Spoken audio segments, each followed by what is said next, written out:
전기자전거를 구입하기 위해서 이곳저곳 뒤지다 보면 의외로 많은 남성분들께서 눈독 들이게 되는 제품군이 있습니다. 바로 펫타이어 제품군들이죠. 저도 그런 사람 중 한 명이었습니다. 오늘은 이 군두에서 판매하는 펫타이어 전기자전거 빅풋에 대해서 알아볼 겁니다. 발이 도대체 얼마나 큰 녀석인지 바로 알아보도록 하죠. 20인치의 펫타이어를 가지고 있고 폴딩되는 부위는 없습니다. 흔히 철팁이라고 불리는 제품들처럼 강철 프레임이 사용되어서 단단한 대신에 굉장히 무겁습니다. 약 28kg 정도 나가네요.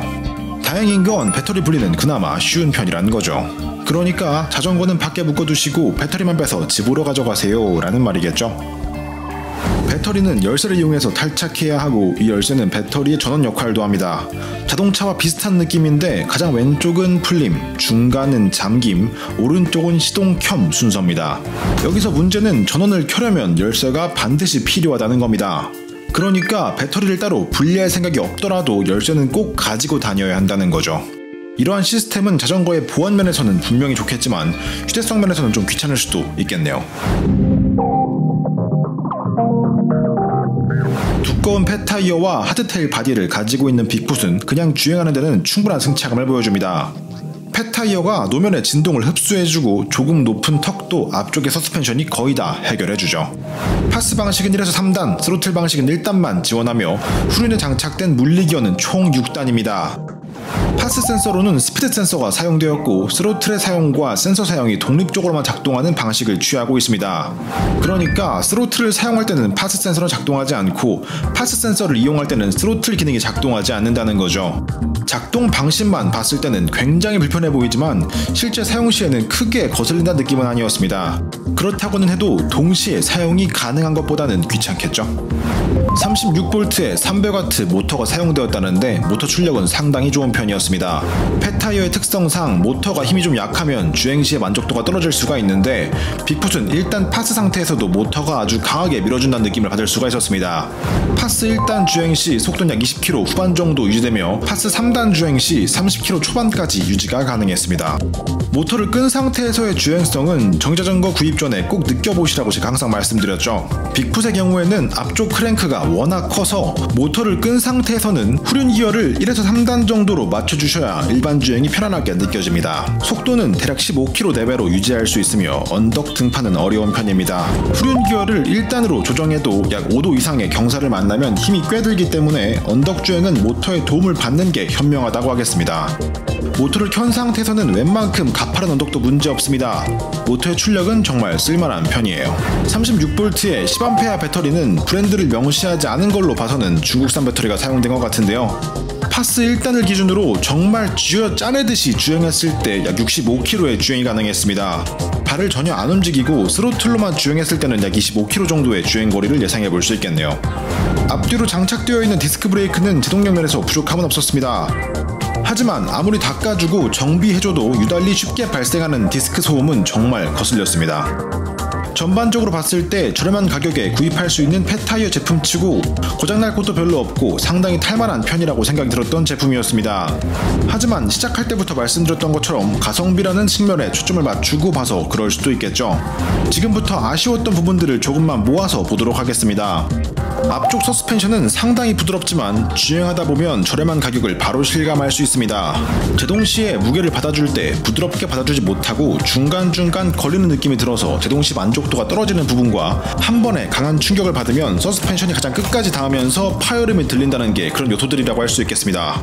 개인적으로 이 제품을 제가 구매한다면 앞쪽 샥은 다른 제품으로 교체를 하지 않을까 싶네요. 알루미늄 바디가 아니라서 무게가 상당한 점도 아쉬운 부분이었습니다.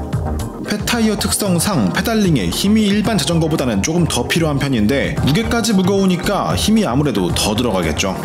배터리는 탈착이 편한 대신에 주행 중에도 열쇠가 꽂혀 있어야 합니다.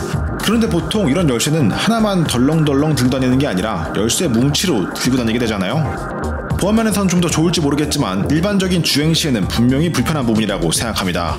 빅풋에 사용된 스피드 센서는 100만원 이하의 제품에서 아주 보편적으로 사용되는 센서로 그 반응성에 따라 주행 시 만족도 차이가 많이 나는 제품이라고 할 수 있습니다.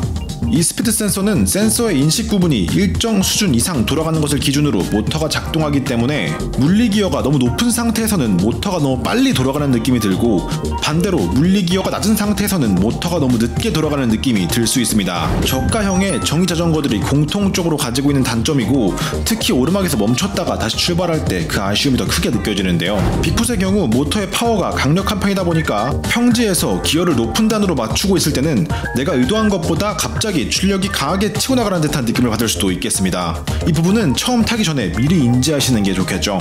또 한 가지 덧붙이자면, 이러한 스피드 센서를 장착한 제품은 센서 인식 부분을 소중히 다뤄줘야 합니다. 이 센서가 틀어지면 모터 작동에 문제가 생기기 때문인데요.